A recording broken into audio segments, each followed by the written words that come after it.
we started about 9 months ago to try to get for this country a bill that would solve the problems that we have been seeing time and time again with these situations where unarmed African Americans are being killed, where we're seeing rights being violated. And it was a bill that we wanted to create transparency into policing practices, raise professional standards, and create real accountability when things went wrong, when someone violated the law that was a police officer. And there was a lot of promising signs. We actually worked directly with the head of the Fraternal Order of Police, the nation's largest police union by tens of thousands, and we're able to come to a lot of accord with them on a bill that could have helped to transform American policing. But at the end of the day, our negotiating partners weren't willing to go to that compromise legislation. And in fact, weren't even willing to even support some of the things in Donald Trump's executive order that were worthy of support, like having national accreditation standards that the DOJ oversaw that would have held police departments accountable for raising their standards. So when you can't get to the point where you're even supporting where Donald Trump was, you know that you're not really engaged in the kind of meaningful reform that we were seeking.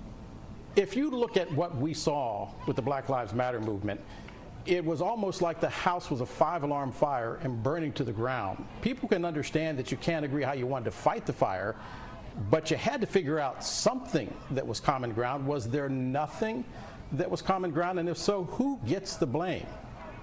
Well, first of all, the activism we saw was like never before in America.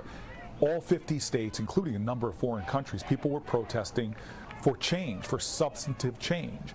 And the good news is out of that came some change, not nearly where we're trying to get to, but from Colorado to Kentucky, states began to pass laws that created more accountability, more transparency, banned practices like the no-knock warrants that killed Breonna Taylor. So there has been substantive progress. I, for one, along with a lot of the families we've been working with, the victims of this kind of police violence, wanted to get national legislation done, and we worked towards that.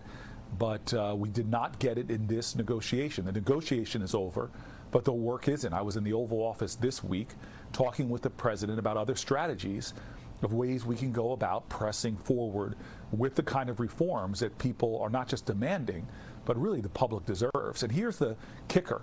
If you can get the nation's largest police union to agree on making reforms, that is a good signpost that shows that we're moving in the right direction. We may not have gotten the comprehensive federal legislation, but we are building momentum that we did not have before so many people took to the streets to create the kind of change that can begin to really show that in policing we can deal with issues of bias, injustice, and frankly, begin to do the kind of investments that are going to make the police less necessary in the first place.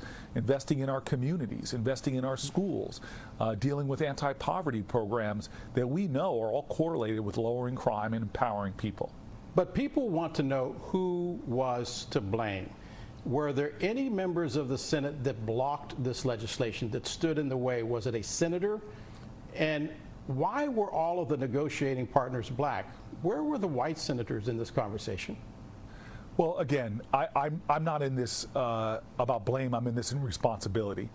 I feel blessed to have been in a position to fight for this. As I fought for criminal justice reform, as I fought for cutting child poverty through the child tax credit. My other negotiator, as you pointed out, was another African American male. I was the 4th black person ever popularly elected to the United States Senate as a Democrat from New Jersey. He was the 5th as a Republican from South Carolina. He and I actually have worked together constructively on getting a lot more money for HBCUs in America, funding for sickle cell anemia because it was not getting the kind of resources that other diseases and disorders that affect less people were. So this is not time to demonize or point fingers of blame. It did not get done. I held a line, as the families and others wanted me to do, on issues of meaningful reform. We could not get Republicans to move there, and it's unfortunate, but I'm not giving up.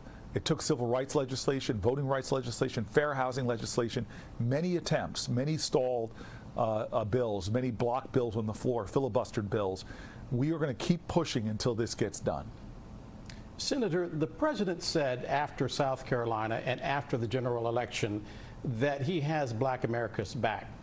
We are looking at a legislative session so far that has come up empty on voting rights, on the policing reform bill, and on other issues that deal with the Black community. Do you still feel that the president has Black America's back? So I sat in the Oval Office this week and talked with President Biden on the larger agenda as it affects African Americans. And he and I agreed that we are making strides that other presidents talked about but never did. You know, we have major legislation that we think we can get done in reconciliation to help with the maternal mortality rates in this country, which are the worst in the developed world. But Black women are 4 times more likely to die in childbirth or directly after than white women. This is something that we think we can get over the line. We already, just by expanding the child tax credit and making it fully refundable, this year, Black poverty in America for children has been cut in half. That is significant, and we think we're going to be able to make elements of that permanent and extend it for years to come. When it comes to environmental injustice, we know the #1 indicator of whether you live around toxicity, like Superfund sites, or have lead in your water, the #1 indicator is the color of your skin. This is an issue facing the Black community and the Native American community disproportionately. Well, you've heard Joe Biden talk about it. I've been fighting for it. We're going to get into this bill tremendous resources to get lead pipes out of the ground and get rid of other toxins that are disproportionately affecting the Black community. So there is a tremendous amount of resources in this bill specifically targeting outrageous injustices that have been facing Black America for years, and most specifically the one that I've been championing most is just the moral obscenity, the violence of child poverty and the rates of child poverty in the Black community. But from daycare all the way to expanding Medicaid and Medicare, this is a president that is standing up for racial justice and equity and scoring points, making a difference in a way that Black Americans will be able to feel, both in their bank accounts, in their health care, as well as in areas of justice and criminal justice.